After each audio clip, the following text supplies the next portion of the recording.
Full room.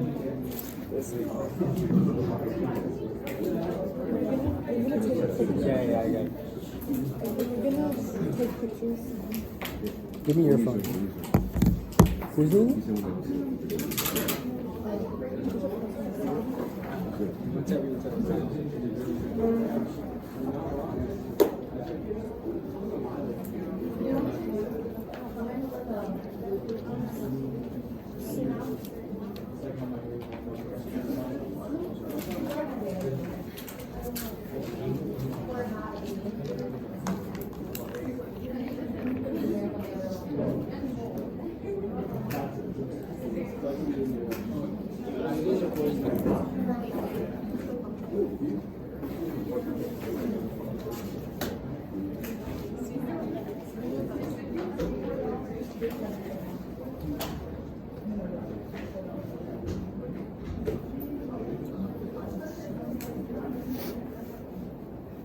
Wait, he ran away again.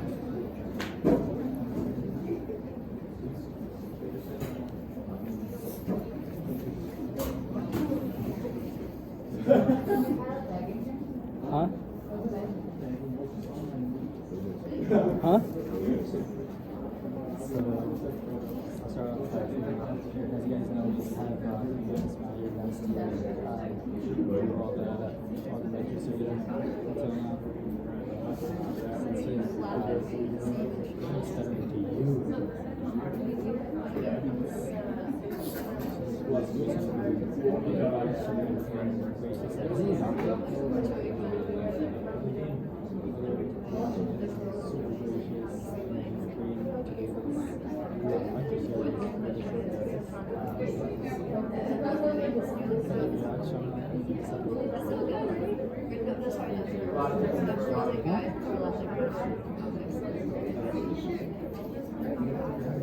I was gonna say I was there. Oh, really? Okay, nice.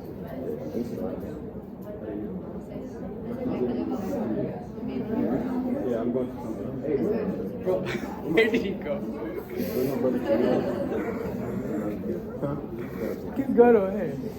Are you going to African?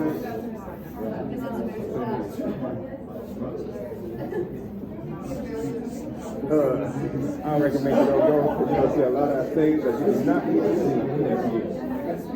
Really? I see that really. Well, I was a freshman in high school. No, I was a senior in high school.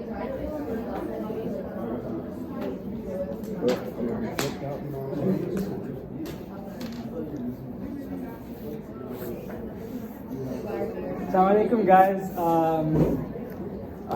Last year we used to have Imam Ismail from the Clifton Mosque come in and do these talks, but since he moved recently, we found an amazing replacement. Brother Riyadh Shama has been super gracious in agreeing to do this in a short notice, the lecture series. He is the Executive Director of Youth Development and Excellence. He's been involved with Muslim youth of North America for over 20 years, and he's been involved with youth in general for over 30 years. So everyone please give your hand for Brother Riyadh Shama.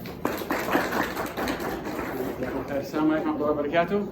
I have to tell you, I was very excited to be asked to do this. I was so happy to hear that our Muslim youth have become so cultured. And so we'll just jump right into it, alhamdulillah. There are over 200 types of dates. So we won't have time to go through all of them, but we'll start with the Ajwa date because that's the best of the dates. If you're here for the other kind of dating, it's haram, so that lecture's over. Let's go back to the dates now.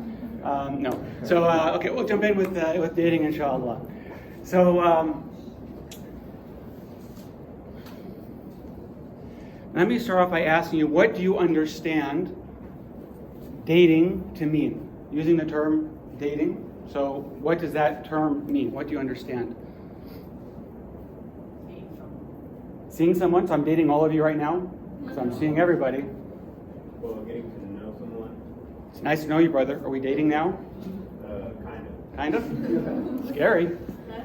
Okay, I think we'll have a bit more in mind when we talk about dating. What is dating? Because unless we understand what words we're using, what the words mean, the conversation's not going to really be able to go anywhere.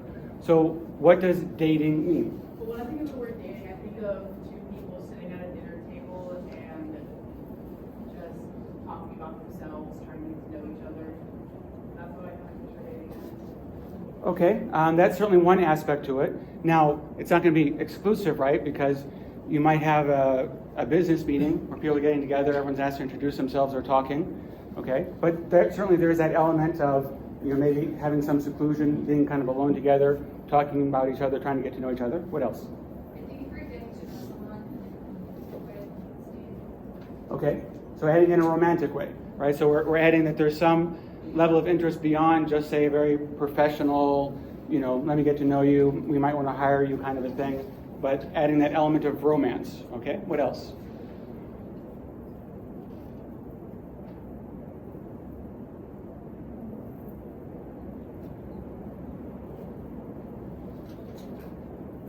Okay, so all the stuff you guys are thinking right now but don't want to say. Good. So certainly in this society, and it's important that we talk within the cultural context that we're within. So within the American society here, oftentimes when we talk about dating, it's taking that idea of the romance and really moving forward on it, right? So it's somebody that, we have typically we're very attracted to in one or more ways. It's someone that we want to get to know. Ideally, we would want to actually have some sort of deeper, more personal relationship with. And hopefully within the Muslim context, at least the mind should be going ideally to an idea of marriage at some point. Purely within the Western context, that's usually not part of the conversation typically, but the idea is that you would want to have a lifetime or a long-term relationship with that person. Okay, so this is the general concept of what dating is. Now, beyond just that general concept, what do you know about Islam's position on dating within that Western concept? So we go out to a movie together, then we go out to dinner, then I walk you back to your apartment, and then maybe we hang out there for a little bit, before I go home to my house for the evening. So what's the general Islamic concept? You can do all of those things, but your dad has to be there. Okay, true. If her father was along with you on that whole process, then that would be okay. Good. Okay. Now, typically within the American context, her father would not be there.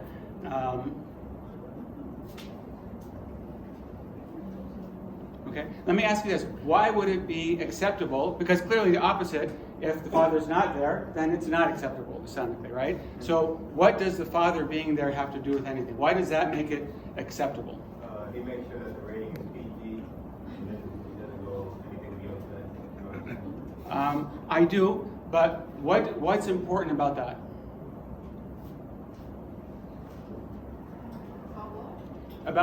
So he said that having the father there, what makes it acceptable Islamically for the father to be there in that whole process, and otherwise it's not acceptable, is that it keeps the rating PG. But what is that exactly protecting? The fact that it's another person. I don't think it matters if it's your dad or person.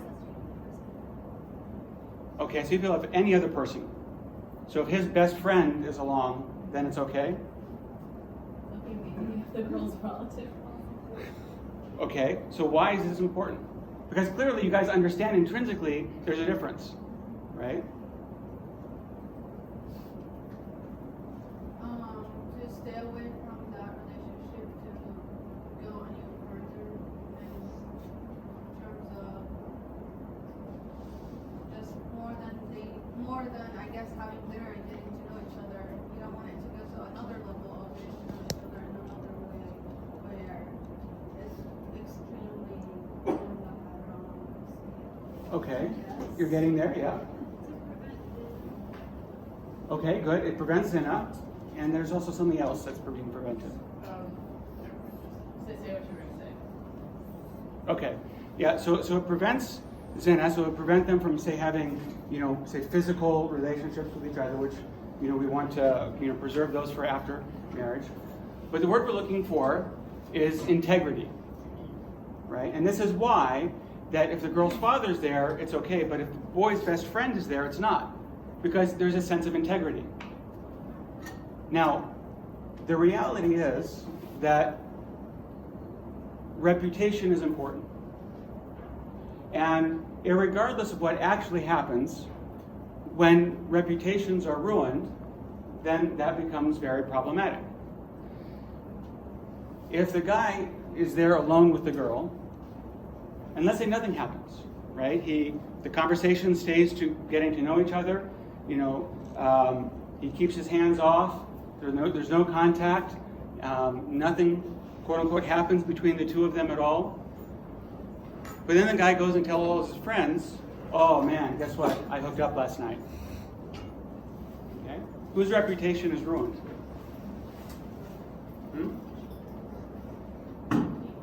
The girls, right?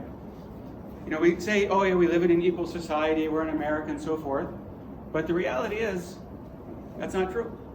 A girl's reputation is still much more at risk than a boy's reputation. In fact, look at the terminology. A guy who sleeps around with a lot of women is what? Player, stud, man, you got it. And a woman who sleeps around with a lot of guys has all sorts of terms we probably don't want to mention, right? But they're all negative terms, right? There's no positive term for a woman who sleeps around a lot, okay? It's the reality of our society, right? And so one of the things that we want to guard is the reputation of both parties, but we want to make sure that everybody's reputation stays in order. If the girl's father is there the whole time, do you think any guy's going to make comments about, making stuff up about what he did with the guy's daughter? No. Because the father would be there to beat some sense into him, quite literally, right? If you were to try something like that, right? The reputation is guarded because it's the father. If the boy's friend was there, right? The reason you say, well, maybe not the boy's friend, maybe a relative, because again, the boy's friends would do what? A, take his side, and even if he says something, it's like, oh, well, he might say this or that, or maybe he's jealous, and right, there's some doubt, right? He's not credible when it comes to being a witness in a defense for the girl. Okay? So this is that general principle. Now, if you can help me out, just, you're holding, that's fine. Everyone can take a page, please. Pass it back.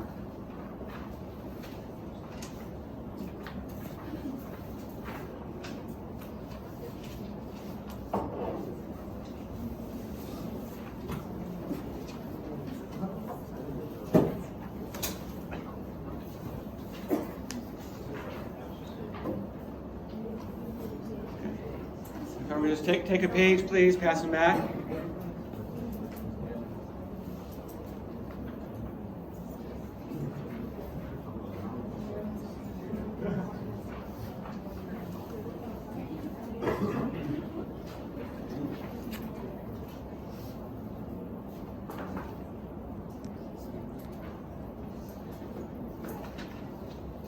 Do we have enough?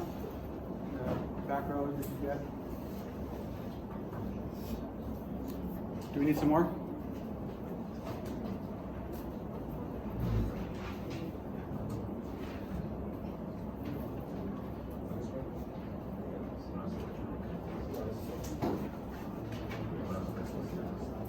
All right.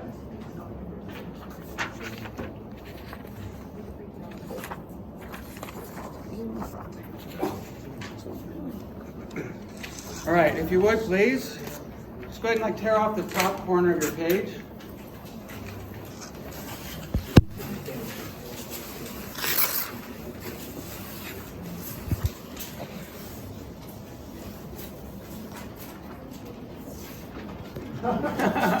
There's no right answer, and any kind of tear will do. Okay. Now, can anybody rejoin their page and make it whole again? Anybody? Make it completely whole so it looks just like that again? Nobody? Okay. Then do this. Take the remainder of your page fold it in half. Okay. Use your fingernail to go ahead and make that crease.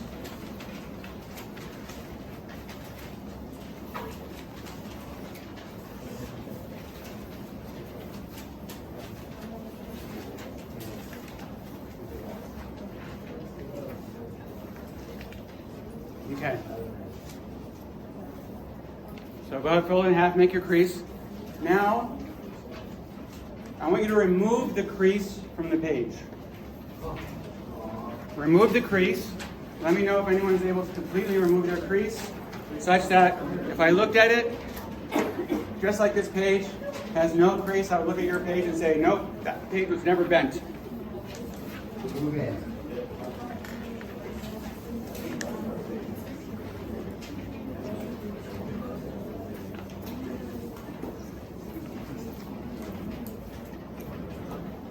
Was anybody able to completely remove their crease such that I won't be able to tell where you folded your page? Okay. What was the point of this exercise? And yes, it does have a point. What did you say? What was the point of this exercise? Something came out there. We're trying to, maybe like about reputation once it's out. And you can't really take it back. Okay, good. That in part, yes? I was gonna say like figuratively how you can't like feel your feelings. Okay, good. That the reality is, as we establish relationships, especially romantic relationships, they have an impact on us. Sometimes it's a rip, sometimes it's a crease, but the reality is it's always there. Okay, we have that impact. This is why some people have a lot of trouble with relationships, because they've gone through so many different things, and people refer to them as quote unquote damaged goods and so forth. Why? Because there's only a certain amount of healing that we can do. And just like a Post-it note, okay? So I don't have enough Post-it notes right now, but it's another exercise. If you have those, those sticky notes, you can put up on the wall. It'll last a long time if you just leave it there. But if you take it off and then put it on someplace else, and then take it off and put it on someplace else, eventually what happens is it's not sticky anymore. And the same is true of our hearts and our connections to other people. The more that we attach ourselves and detach and attach and detach, okay, the harder it is for us to have deep, lasting, meaningful relationships. Doesn't mean it's impossible. Doesn't mean that nobody who's known a lot of people can't, quote unquote, ever find true love again and so forth. But the reality is it becomes harder and harder, because each time we attach and then detach ourselves from somebody, it has an impact, right? It leaves a crease. And each time we crease it and we recrease it, okay?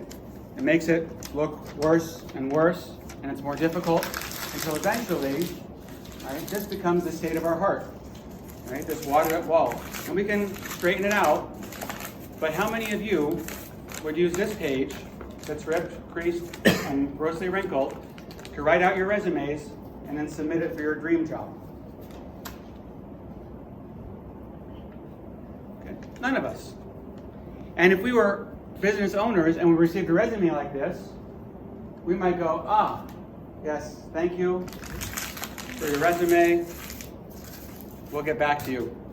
We filed it. And it's not a whole lot different when you're approaching that person of your dreams. Why do they want the wrinkled, torn resume when they could have a resume printed on a nice, clean sheet? And too often, we find that we're looking for the clean sheet, even though we have that crumpled up resume. I had a brother who I knew a while ago who had had some real challenges in his life. And he was struggling financially and in business and a few other things. And he'd been praying a lot, and things weren't getting better for him, and he really just kind of ended up giving up on Allah subhanahu wa ta'ala. So he said, forget it. He started drinking, he started using drugs, he started sleeping around. Needless to say, of course, his business didn't improve. His life didn't get any better. And he said he woke up one day lying in a street gutter. Literally. Didn't remember how he got there. And he had an epiphany that his cutting himself off from Allah subhanahu wa ta'ala was the worst decision he had ever made in his life. And so he cleaned himself up, went back to the masjid, started praying. Alhamdulillah, managed to kind of turn his life around. So I knew him before, back in college. And then, this was now about 20 some years later that I had run into him. And he had just kind of finished his inner life.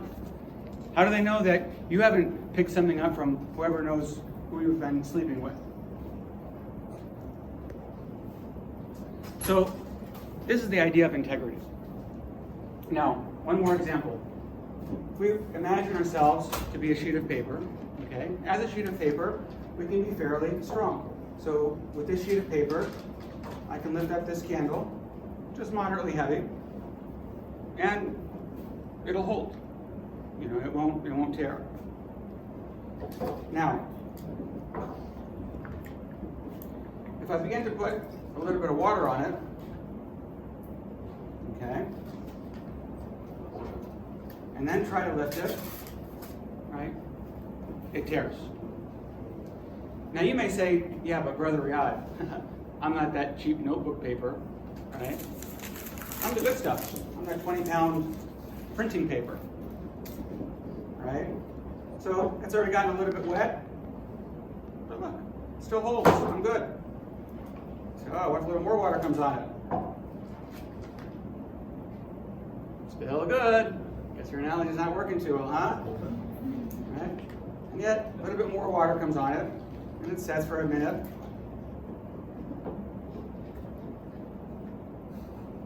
Still good. Okay. And yet, because the reality is some paper is tougher than other paper. But the reality is, it's still paper. So guess what? Sooner than later, it tears. And if I leave the water on it, not only would it just tear, this paper would actually turn to mush. Right? It would literally completely dissolve. So, let me tell this. Life lesson, clean up your own messes. Okay? The reality is, the paper tears. But why does the paper tear? What's the science behind it? Why did it tear after it got wet?